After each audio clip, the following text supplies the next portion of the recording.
Good morning. Now let me adjust this thing. There we go. Good morning. What a great start to my day.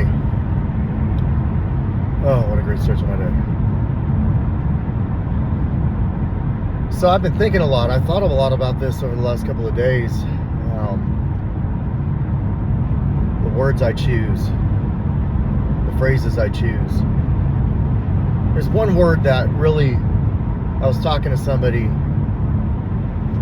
the other day, and I've heard this before, but there's just this one word that can change everything in my life. The word yet. And I started really diving into some of the other things I use, phrases and words I use, like they won't, they can't, they know. And it's crazy for me. It's crazy. There's another word. It's interesting how I can say things like, I won't ever get clean. I won't ever get up early. Or how about, I can't. Or it can't. They can't. I can't. He can't. She can't. But mainly, I can't. You know. So what I'll do is I'll switch it up and say I will. Or I'll switch it up and I say I would. Like all of these negative words, man. But see, you can change that with the word yet. I can't get clean yet. Right? Yet is such a powerful word. Because yet is tied in with will. I will get clean. I can't get clean yet, but I will. Right? And then I am clean. And I will stay clean. I worry so much about they. And then I'll beat myself up with always, won't, can't. I always do this shit to myself. You know, always is a tough one, man. You know, there really isn't any always. Or worse yet, if I'm talking about somebody, like, he always does this shit. They always say this shit. They always do this shit. You know, like in sales, what we do is we change our vernacular and we replace the word, you know, but with the word and. It's crazy. It's interesting how if you just say, instead of saying but, you say and, what that does in your presentation. You know, somebody says, you know, there's a car down the street cheaper, and you say, yeah, but, you know, mine has lower sales tax, or mine has leather. The word but, just like, it's a rebuttal negatively towards what somebody said. It doesn't validate what they're saying. Versus somebody says a car down the street is cheaper, and you say, and mine has leather, navigation, and you get a lower sales tax rate with me, and you get me. So it's interesting, just a little change of wordage, how it makes everything different. You know, so I wanted to take that to my recovery, and take it to my parenting, and take it to my development, and change it. You know, replacing the word can't or always with the word yet. I don't have a year clean yet. I don't have 6 months clean yet. I haven't paid all these bills yet. I haven't found that right person yet. You know, speaking indefinites, I've learned in recovery, are not a good thing. It's always been the go-to, but hasn't all this negative shit always been the go-to? You know, and then all of a sudden you just start believing it. Like, I'll never stay clean if I'm around dope. I just know I won't be around dope. And I'll stay clean. But I don't want to convince myself that if I somehow walk into a room and it's there, I'm doomed. No, I will walk the fuck away. I will get the fuck out. I'll call my sponsor. I'll call somebody in recovery. I won't deal with it just in my head. It's always been that's where bad places go. When I think I have it, what it takes to not, when I've proved myself that I need to call somebody, I need to talk about it, I need to share about it, I need to like process it so I can just put it out there in the open and then let it go, you know, and not blame others. It's not somebody's fault that I want to get loaded. It's my fault. And I'm not responsible for my disease, I'm responsible for my recovery. So I love the word yet. You know, I think it was like The Rock say day one versus one day. Same wordage flipped around and turned into something positive. Yeah. How about soon? You know, they're gonna everything's gonna fall apart soon. Or soon I'll fix it all. But even soon can be used like in a negative way. It's just like I've learned all these negative phrases through all these experiences in my life, like it is what it is. You know, that phrase, it is what it is, has got me through a lot, I thought. Maybe. I don't think it has. I used to say that I'd be in a situation with somebody that is long term and they'd be a certain way to me, and I just say it is what it is. There's no processing using that. Where's the processing in using that? All it is sweeping it under the rug. It's still a fucking hump under the rug. Versus I feel like this is fucking me up. And I need to get it out so I don't fucking 2 years later do whatever because of that, and I didn't even realize it was that. This program and working steps and talking with people in the program and sharing at meetings and doing these videos and working out. Like today, I thought about all this while I was working out, really. What a great way to process how I negatively talk to myself. You know, what a great way to process how I negatively talk to myself. And if it wasn't for the recovery or the things I've done so far, I might not have come to this conclusion of the small things like not using the word yet. How you know, like, and I can apply it. I haven't sold enough cars yet. I haven't made enough deals yet. I haven't cleaned the house yet.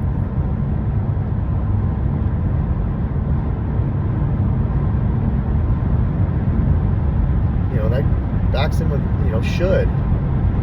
Fuck should, man.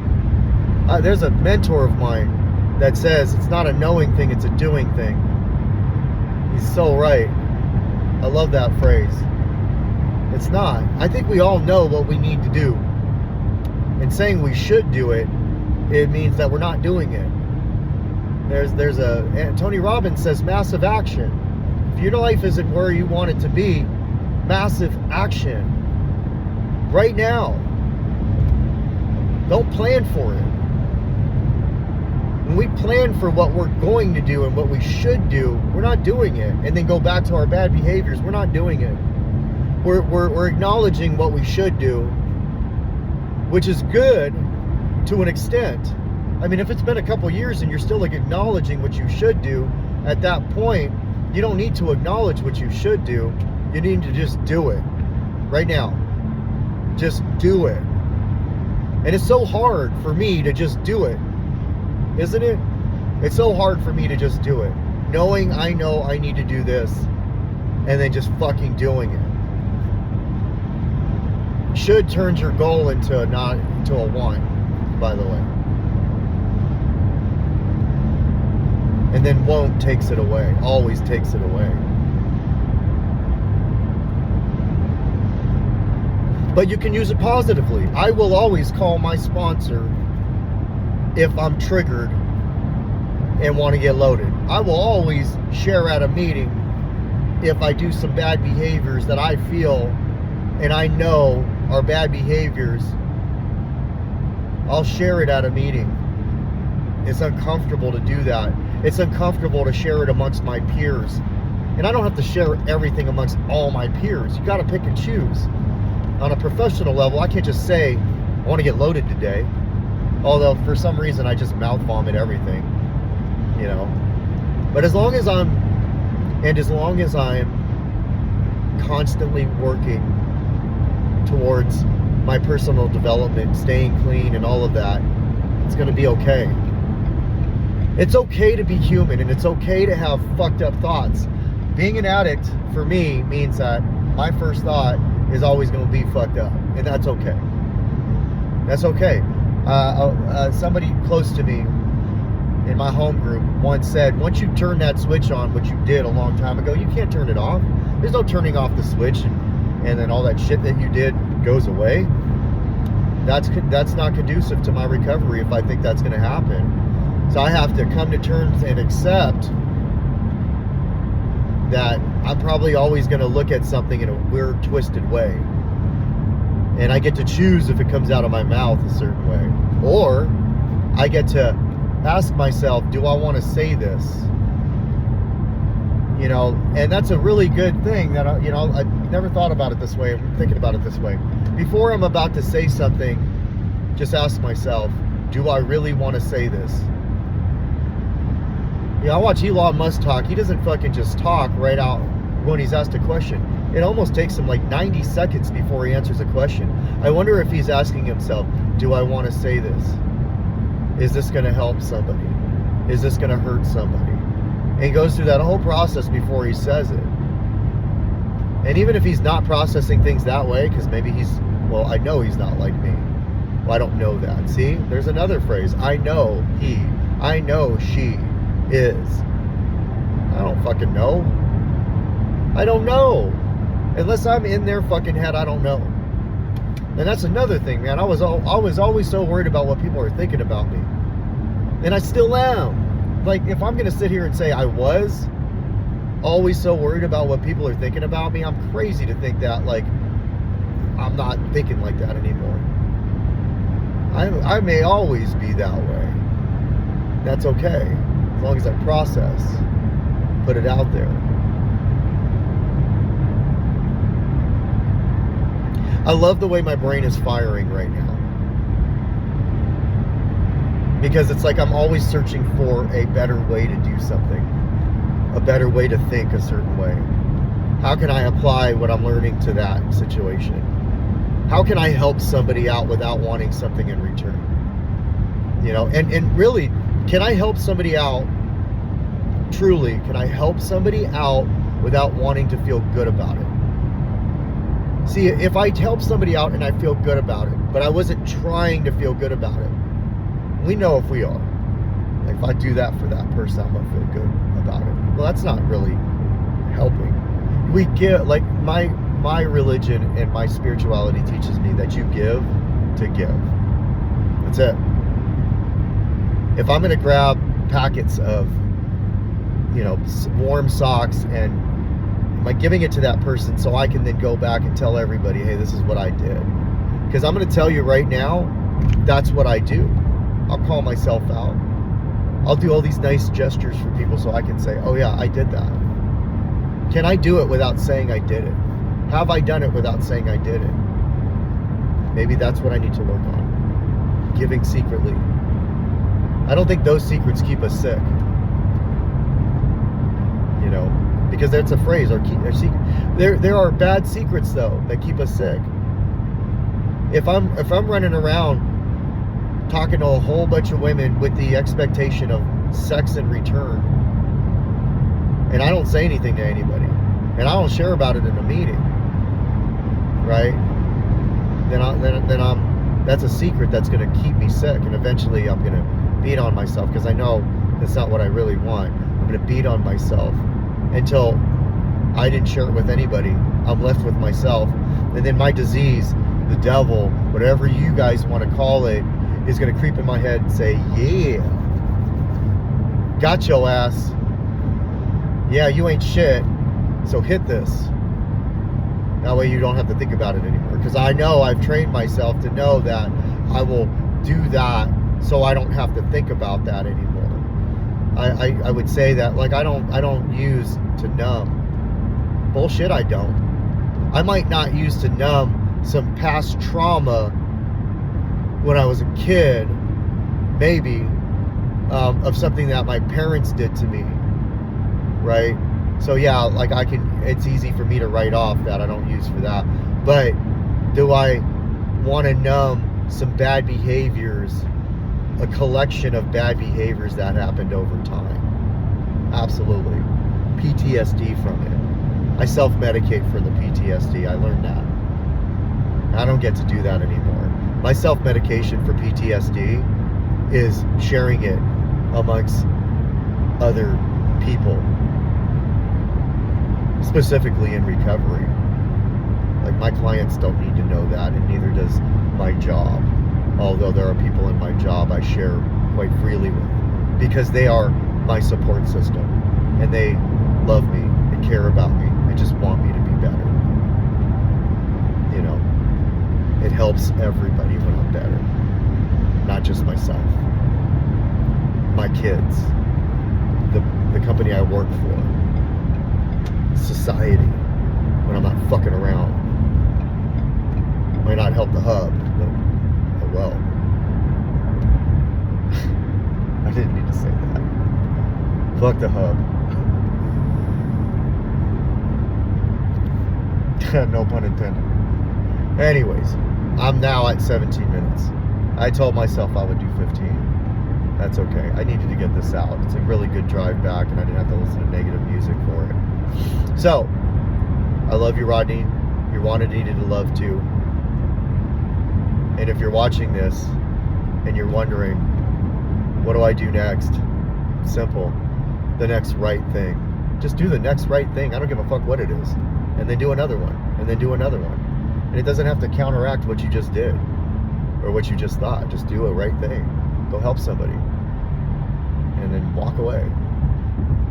Go help yourself. Treat yourself like you would a sick loved one. There's something to be said about treating yourself that way. I heard that from Jordan Peterson. I don't want to steal people's quotes, so I'll say who says it.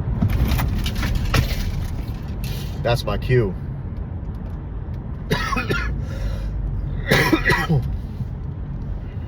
It's gonna be okay, man. It's all gonna work out. You got this. I love you.